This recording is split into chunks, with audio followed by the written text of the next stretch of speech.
Press the bell icon on the YouTube app to never miss a video from News Laundry.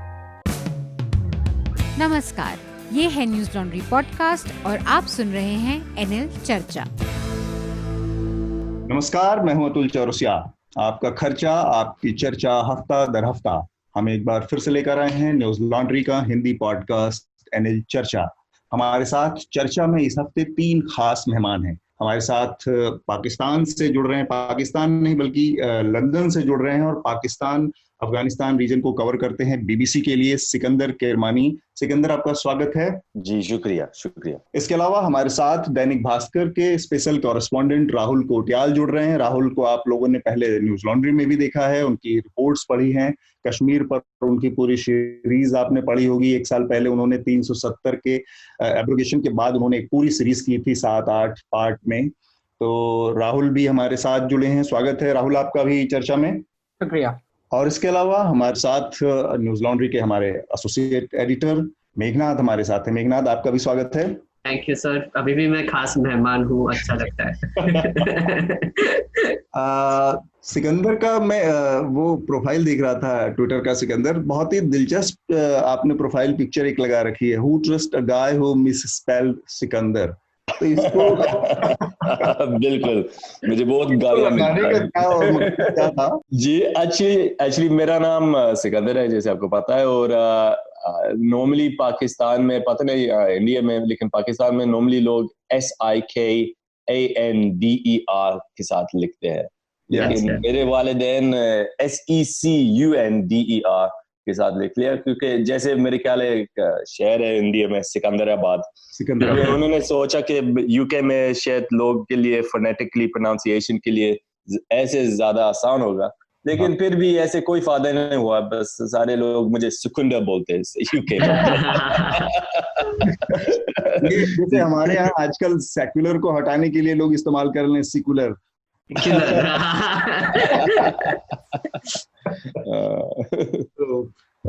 Anyway, तो मेघनाथ, आप एक बार जो भी issues हैं इस हफ्ते के जिनको हम जिस पर बात करने वाले, एक बार इंट्रोड्यूस कराएं, फिर हम अपने आगे की बात। जी, 5 तारीख को आर्टिकल 370 का अब्रोगेशन का 1 साल कंप्लीट हो गया है और इसके ऊपर एक्चुअली हम आज फोकस करेंगे। और इसके अलावा around the same time Pakistan ने एक नया पॉलिटिकल मैप अनवील किया है, जिसमें उन्होंने जूनागढ़ भी इंक्लूड कर दिया है, जो गुजरात में है। और उन्होंने LAC का जो बॉर्डर है वो अनडिफाइंड रखा है। और उनका एक्सपेंशन कर दिया उनके मैप का, बेसिकली जम्मू एंड कश्मीर को पूरा इंक्लूड करके। तो ये एक बड़ी डेवलपमेंट है, इसके बारे में हम आज बात करेंगे। और इसके अलावा सेम डे पर, जो कि 5 तारीख को है, हमको एक बहुत अच्छा सर्कस देखने को मिला, जो कि अयोध्या राम जन्मभूमि का भूमि पूजन हुआ। और मैं सर्कस बोल रहा हूँ, पूजन सर्कस नहीं था, पर हमारे मीडिया ने इसको सर्कस बना दिया। मीडिया में सर्कस की तरह मीडिया में सर्कस की बात क्लैरिफाई कर देता हूँ। नहीं तो फिर वाट लगेगी। तो नरेंद्र मोदी जी को वहां पर जो टेम्पल ट्रस्ट है उन्होंने इनवाइट किया था भूमि पूजन करने के लिए, और वो वहां पर पहुंच गए। उनके साथ योगी आदित्यनाथ भी थे और RSS चीफ मोहन भागवत थे। सॉरी, उनके साथ आदित्य योगीनाथ थे और मोहन भागवत जी भी थे। जिनको ये कॉन्टेक्स्ट पता चला, कांग्रेचुलेशन। और इसके अलावा एक बेरूट में एक बहुत बड़ा ब्लास्ट हुआ है। स्टोर्ड अमोनियम नाइट्रेट की वजह बताई जा रही है। एक वेयरहाउस में स्टोर किया गया था, और वो उसके अगर आप वीडियोस देखेंगे तो ऐसे एटॉमिक एक्सप्लोजन होता है, वैसे ही लग रहा है वो। बहुत सारे शॉकवेव्स भी दिखाई देते हैं, और कुछ 137 लोगों की मौत हो चुकी है और काफी लोग इंजर हो चुके हैं। और एक्चुअली पूरी सिटी, हाफ द सिटी बर्बाद हो चुकी है उसके शॉकवेव की वजह से। और ये उनका बिजनेस डिस्ट्रिक्ट था, तो उन्होंने 2 वीक का इमरजेंसी भी डिक्लेयर कर दिया है। ये एक बड़ी इंसिडेंट हुई। और इसके अलावा हमारे यहाँ पर आज सबसे बड़ी स्पाइक दिखाई दी कोरोना वायरस केसेस की, जो 62,000 प्लस केसेस थे, और हमने अब 20 लाख टोटल केसेस क्रॉस कर लिए हैं। और रिकवरीज हमारे 13 लाख के आसपास है, तो मतलब अभी भी काफी रिकवरीज होना बाकी है। तो ये भी एक बड़ी खबर है, और कोरोना वायरस का सिचुएशन अभी कोई कंट्रोल होते हुए दिख नहीं रहा है।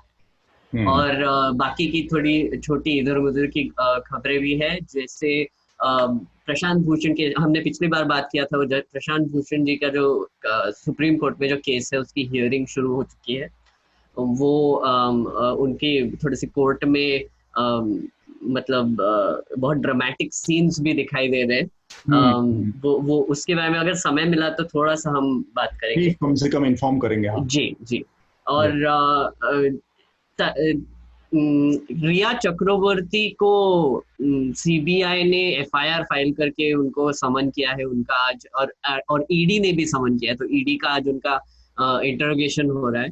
तो वो भी एक खबर है सुशांत सिंह मर्डर केस से रिलेटेड।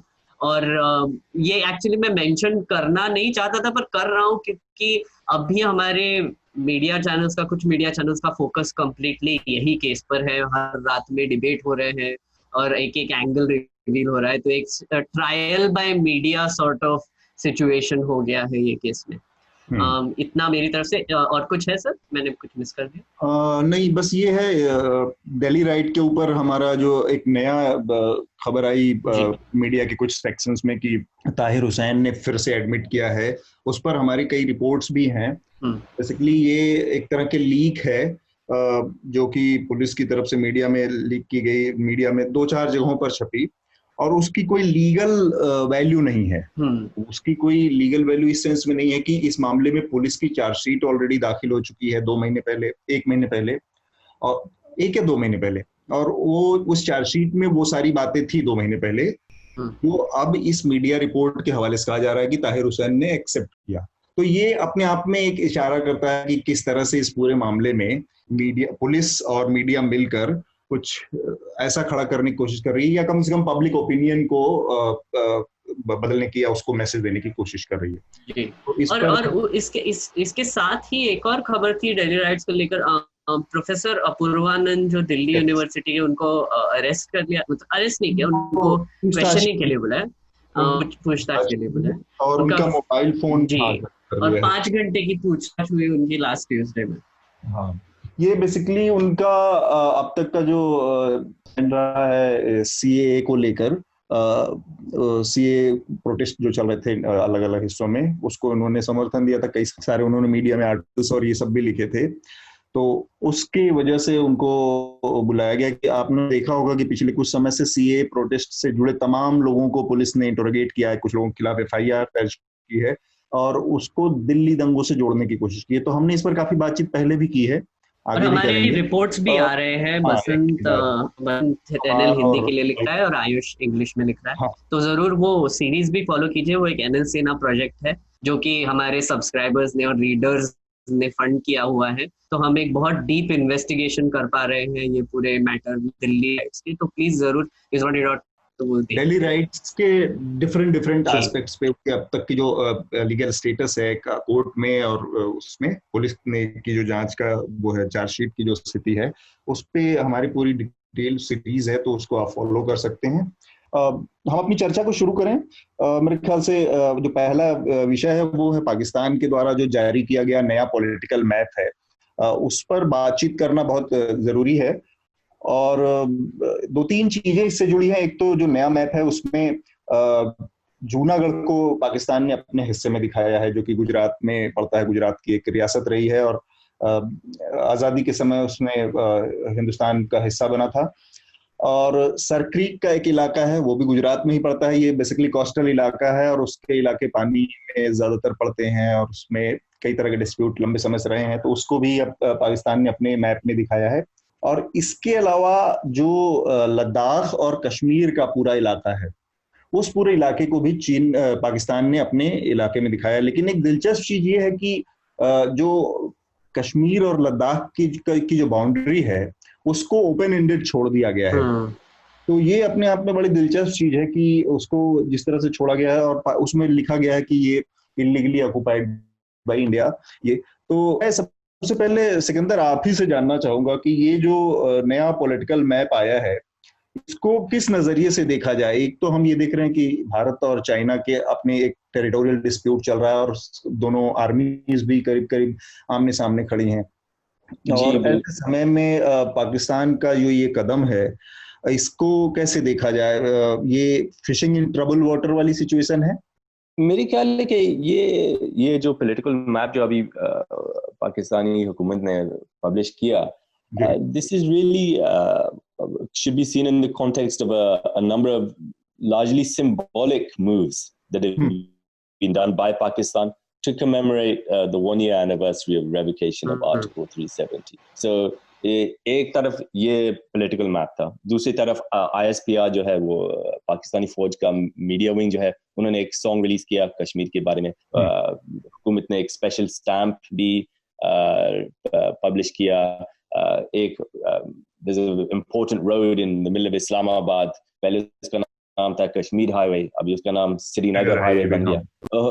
तो और इसके अलावा ये मैप पब्लिश किया। तो ये it's important to see it in the context of all these things, and I think obviously this map has created a bigger reaction clearly in India, but certainly most of the people I've been talking to in Pakistan see this really as a pretty symbolic gesture, and you know, it's laying claim, as you say, to the whole of Indian administered Kashmir as well as these small parts of Gujarat. But I don't think there's any. I don't think anyone in Pakistan is really thinking that Junagadh is going to suddenly become part of Pakistan, or that's a particularly feasible option. I think it's a response to the fact that the Indian government last year released some maps as well, laying to the whole of Pakistan administered Kashmir and Muzaffarabad and places like this. You're seeing this kind of PR war, propaganda war between the two sides, in which maps and territories are used. I don't think there's a great deal of serious intent behind it. I don't think that strategy makers in Pakistan are really thinking that this is a particularly feasible outcome. Of course, people in Pakistan would like to see some kind of plebiscite, or they support the idea of Kashmiri accession to Pakistan or Kashmiri independence. But certainly, things like the Junagadh, including Junagadh, I think it's done to create a stir, a media buzz, and it's done, I think, perhaps also to push some awareness on the international stage of what Pakistan would see as the hypocrisy that happened in 1947, where somewhere like Junagadh was not allowed to become part of Pakistan, despite the wishes of the Nawab. Somewhere like Kashmir, which had a majority of Muslim population, was not allowed to become part of Pakistan and became part of India. So to highlight that kind of discrepancy to the international audience, I think that's तो basically अंदर जो कह रहा है वो ये है कि जो इसका हिस्टोरिकल पर्सपेक्टिव है, किस तरह से जूनागढ़ का जो स्थिति थी 1947 में, और उसको जिस तरह से बाद में नलिफाइड करके और फिर इंडिया का पार्ट बनाया गया। तो मैं अपने यहाँ पर श्रोता जो है उनको थोड़ा सा इसका हिस्टोरिकल बैकग्राउंड दे देता हूँ कि जूनागढ़ के नवाब ने पहले जाने का फैसला किया था पाकिस्तान के साथ। इनफैक्ट उन्होंने उसकी घोषणा भी कर दी थी और उन्होंने पाकिस्तान के साथ ट्रीटी भी साइन कर दिया था, लेकिन बाद में उस पर उसका लॉजिक ये था असल में कि उसको जो विवाद, जो तनाव पैदा हुआ वो यहाँ से हुआ कि जो मेजर पॉपुलेशन थी जूनागढ़ की 90% वो हिंदू पॉपुलेशन थी। नवाब वहाँ के मुस्लिम थे, रूलर्स जो वहाँ के थे वो मुस्लिम थे, और इस सिचुएशन में जो सरदार पटेल जो कि भारत की तरफ से ये सारे के सारे एक्सेशन का वो देख रहे थे, को लीड कर रहे थे, उनका स्टैंड बहुत दिलचस्प है उसको समझना कि जिस समय तक जूनागढ़ का एक्सेशन अनाउंस हुआ नहीं था तब तक वो इस बात के पक्षधर थे कि कश्मीर को पाकिस्तान को देके और जूनागढ़ को अपने साथ मिला लिया जाए, क्योंकि दोनों जगहों की सिचुएशन एक दूसरे के ऑलमोस्ट ऑपोजिट थी। वहां पर कश्मीर में हिंदू रूलर थे लेकिन मेजॉरिटी पॉपुलेशन मुस्लिम थी। जूनागढ़ में रूलर मुस्लिम थे लेकिन पॉपुलेशन हिंदू थी। लेकिन जूनागढ़ के तरफ से ये मेरे ख्याल से 13 सितंबर 1947 को ये एक्सेशन करने के बाद इमीडिएटली सरदार पटेल ने अपने स्टैंड को बदला कि अगर जूनागढ़ अपनी तरफ से ऐसा कर सकता है एक तरफा, तो वो कश्मीर के मामले में भी ऐसा कर सकते हैं कि भले ही मेजॉरिटी पॉपुलेशन मुस्लिम हो वहां की, पर भारत अपने उसके साथ मिलाने की कोशिश कर सकता है। खैर वो तो एक हिस्सा है उसका, इसके पॉलिटिकल। लेकिन जो सिंबॉलिक जेस्चर की बात कही उन्होंने सिकंदर ने कि इसका कोई बहुत ज्यादा मकसद इस तरह का नहीं है। मेरे ख्याल से एक ऐसा भी एक सोच हो सकती है कि जिस तरह से इंटरनेशनल कम्युनिटी में 370 के एब्रोगेशन के बाद से पाकिस्तान लगातार अलग थलग पड़ता रहा है, और प्लस अपने अंदर की जो इंटरनल पॉलिटिक्स है उसमें भी अपने आवाम के बीच में भी एक ग्रैंड पोस्चरिंग के लिए ये सब ये ज्यादा किया गया कदम है। जी बिल्कुल। मेरे ख्याल है कि पाकिस्तान ने बड़ी क्लियरली बोला कि पाकिस्तान का वजीर आजम इमरान खान ने बोला कि उनके लिए कोई they don't want to prioritize military action at this stage. Their offensive against India on the Kashmiri front is a diplomatic one at this stage. And I think, beyond these largely symbolic gestures, beyond appealing to the international community at the UN and in the media, at the moment there's not a great deal that Pakistan can do. The country's economy I don't think can really afford a conventional military conflict. And similarly, the previous, let's say, undeclared policy of supporting militant groups, that's also become a lot less feasible at the moment because of pressure from bodies like the Financial Action Task Force, the FATF. So what Pakistan is left with is these kind of more symbolic gestures and appeals to the international community, and perhaps recognizing also that there is a grassroots grievance in Indian administered Kashmir that's not going to go away, and that perhaps it suits Pakistan's interest more to let that play out organically, and to try and capitalize on it at a later stage, if necessary. But overt Pakistani intervention at the moment doesn't seem to be something that the Pakistani army or the Pakistani government are really considering beyond these kind of diplomatic pushes. News laundry के सभी podcast Stitcher, iTunes और दूसरे podcast platform पे उपलब्ध हैं। खबरों को विज्ञापन के दबाव से आजाद रखें, न्यूज़ लॉन्ड्री को सब्सक्राइब करें।